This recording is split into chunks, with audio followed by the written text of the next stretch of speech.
Selamat siang para sahabat sehat. Jumpa kembali dengan saya, Dr. Puali Brana, spesialis kebidanan dan kandungan dari Kota Malang, Jawa Timur, Indonesia. Tentunya di channel yang sama, yaitu PUAS Channel, Edukasi Kesehatan Wanita menuju hidup yang berkualitas. Para sahabat sehat, pada kesempatan kali ini saya ingin berbincang-bincang mengenai kanker serviks. Mendengar kata kanker tidak usah takut ya, karena sebagian kita hal ini merupakan momok. Tapi yang penting adalah bagaimana kita bisa mendeteksi sedini mungkin dan kita bisa mencegahnya. Itu yang penting. Jadi pada kesempatan kali ini kita akan berbicara mengenai kanker serviks. Kita ketahui bahwa rahim kita itu terdiri dari bagian atas, yaitu fundus, kemudian bagian tengah, korpus, dan juga bagian bawah atau mulut rahim yang dikenal dengan serviks. Nah, serviks adalah bagian yang menghubungkan rahim dan vagina. Kemudian, kalau kita berbicara mengenai serviks, itu fungsinya adalah dia menghasilkan lendir. Jadi, memang liang vagina kita wanita tidak kering kerontang, tapi ada lendir, ada cairannya, itu wajar. Kemudian juga merupakan pintu keluar darah menstruasi, pintu masuknya sperma, sekaligus juga bisa merupakan pintu masuknya kuman atau virus. Dia juga merupakan pintu keluarnya bayi dari rahim kita di saat kita melahirkan. Sekarang kita lihat bahwa begitu banyak wanita harus menjadi korban meninggal karena kanker serviks. Didiagnosa di seluruh dunia katakanlah 490.000, setengahnya meninggal karena diketahui sudah stadium lanjut. Nah, sekarang kita lihat angkanya, yaitu di dunia kalau setiap 1 menit ada 1 kasus baru, juga ada 1 kematian. Di Indonesia, kita tidak usah jauh-jauh di luar negeri ya, di Indonesia saja 41 kasus baru setiap hari, separuhnya pun meninggal karena diketahuinya sudah stadium lanjut. Para sahabat sehat, pada kesempatan yang berbahagia ini kita akan melihat, atau mungkin sebagian kita akan bertanya, apa sih penyebabnya kanker itu? Ternyata gaya hidup itu pun merupakan faktor yang memicu, menentukan. Maksud saya gaya hidup yang tidak sehat, stres tinggi, kurang istirahat, begadang yang tidak perlu sebetulnya, jadi dibalik begitu, jadi malam hari tidak pernah istirahat seperti itu. Kemudian lingkungan kita yang tercemar, banyaknya polutan, polusi udara, kemudian radikal bebas, ini pun juga bisa memicu terjadinya kanker. Riwayat keluarga nggak usah takut ya, kalau mungkin ibu kita atau nenek kita kena kanker, bukan berarti kita pasti kena kanker. Ada angka sekitar kurang dari 5% memang bisa. Oke. Kemudian kalau kita mengatakan apa itu penyebab kanker, memang bisa disebabkan karena gangguan atau mutasi daripada genetik gen kita. Itu bisa dipicu adanya zat-zat karsinogenik, makanan yang kurang sehat juga, adanya radiasi tadi yang saya katakan, kemudian adanya virus HPV yang tadi sudah saya sebutkan di depan, dan sekarang kita lihat apa saja virus HPV yang bisa mempengaruhi terjadinya kanker serviks ini. Oke, kita tahu bahwa jenis virus HPV itu banyak sekali, ratusan. Tapi yang berhubungan dengan kanker serviks itu hanya 4, yaitu tipe 6, 11, 16, 18.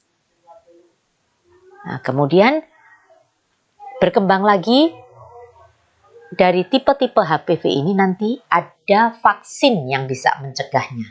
Nah, itu penting untuk kita, pencegahan ya. Oke, 95% memang disebabkan HPV, tapi ada 5%-nya yang merupakan pencetus daripada terjadinya kanker serviks ini. Apa itu 5%-nya? Nah, adanya berbagai macam virus atau penyakit kelamin. Nah ya, seperti virus herpes, chlamydia, trichomonas dan sebagainya. Kemudian rokok, itu juga biang kerok segala macam penyakit.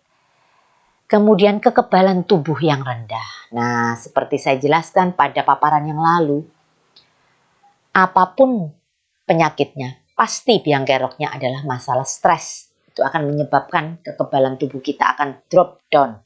Jadi, penting sekali dukungan keluarga, orang-orang terdekat yang mencintai kita, ini akan mampu untuk mensupport sehingga tidak mudah terpapar atau terkena penyakit yang aneh-aneh itu. Baik, para sahabat sehat, kita akan lanjut lagi. Tadi kalau sudah tahu penyebabnya, tahu predisposisi atau faktor pencetusnya, sekarang kita akan melihat apa gejalanya. Nah, mohon maaf ya, sebelum sampai ke gejala, kita lihat faktor pendukung. Tadi sudah saya katakan, inilah 5% yang bisa kita hindari. Hubungan seks usia dini. Terlalu muda, 16 tahun sudah dinikahkan begitu ya. Jadi selaput lendir vagina belum siap menerima paparan sperma, dorongan daripada janin kalau dia melahirkan terlalu muda, itu juga belum siap. Kemudian yang penting adalah unsafe sex. Nah, gonta-ganti partner. Makanya pesan moralnya adalah kalau menikah sekali saja, satu suami satu istri, tidak perlu bergonta-ganti partner. Karena ini bahaya ya, jadi bergonta-ganti partner juga merupakan salah satu faktor pendukung. Kemudian sering hamil, dikatakan lebih dari 5 anak. Grande multi ini pun merupakan faktor pendukung. Nah, yang paling ironis adalah yang paling bawah, yaitu sosial ekonomi kurang. Sudah miskin, anak kanker lagi ya, jadi luar biasa sekali, jangan sampai itu terjadi. Oke, para sahabat sehat, kita lihat sekarang berikutnya tentang gejalanya tadi. Jadi, kita sudah tahu apa penyebabnya, apa faktor-faktor yang mendukungnya, sekarang gejalanya apa saja. Mens yang lama dan banyak, lebih dari 2 minggu, nggak selesai-selesai, di luar siklus haid, pakai hubungan suami istri juga berdarah. Nah, ini juga harus hati-hati. Keputihan yang tidak wajar. Para sahabat sehat, tentunya kita sebagai wanita pernah mengalami keputihan. Tapi ada yang masih wajar, tidak berbau, tidak berwarna, tidak gatal. Nah, ini masih wajar. Datangnya di seputaran siklus haid. Tapi kalau tidak wajar, setiap hari keluar, diobati segala macam tidak sembuh-sembuh. Nah, ini juga harus waspada. Nanti di sesi yang lain akan saya bahas khusus masalah keputihan ini. Karena pada kesempatan kali ini kita fokus dulu kepada kanker serviks. Nah, nafsu makan menurun, anemi, pucat seperti itu, ini pun juga diwaspadai.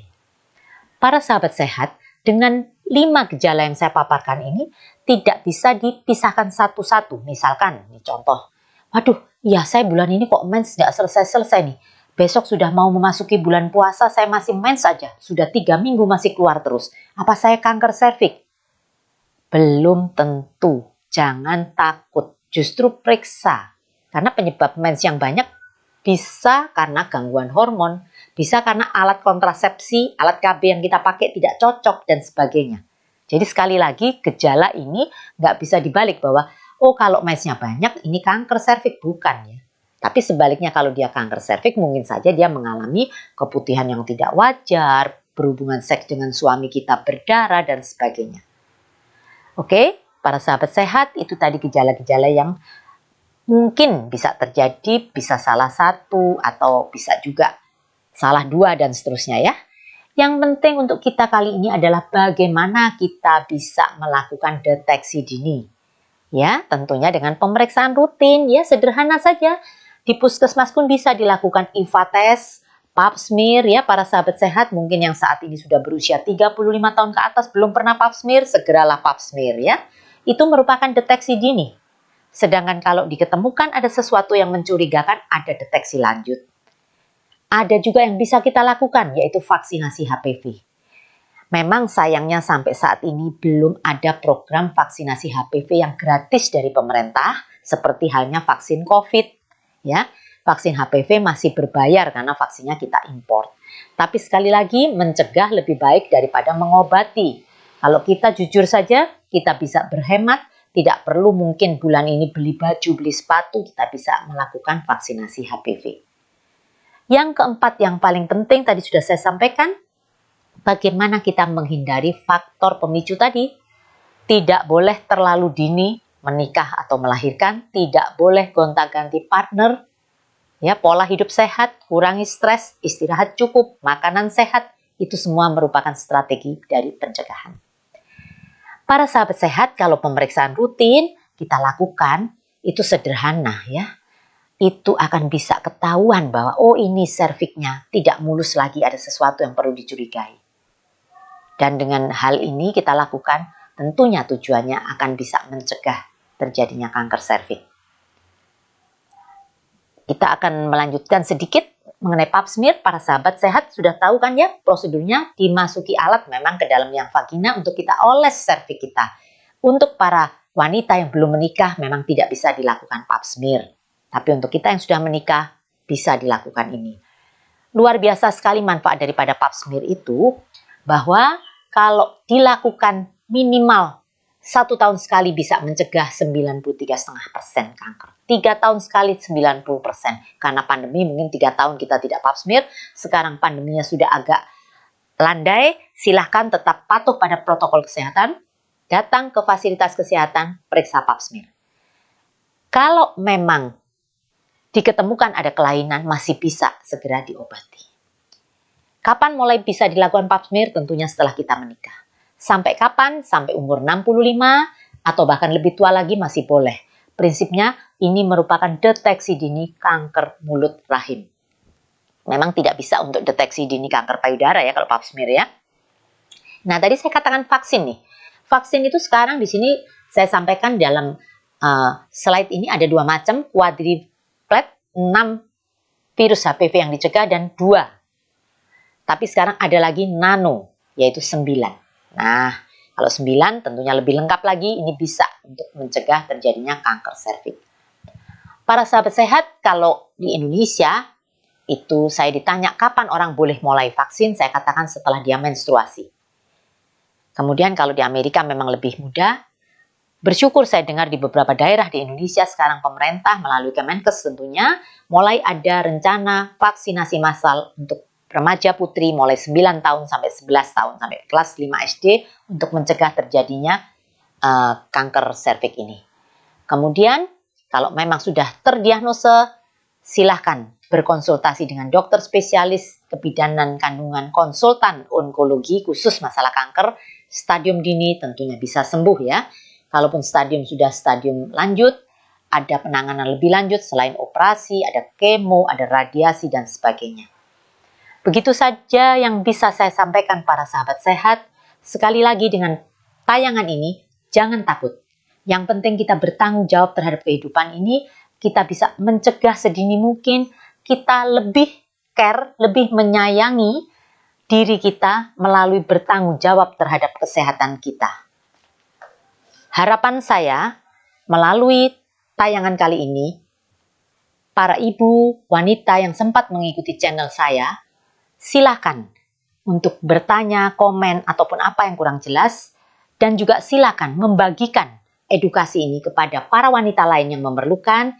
Karena memang seperti saya sampaikan di awal tadi, bahwa tujuan daripada PUAS channel ini adalah edukasi kesehatan wanita menuju hidup yang berkualitas.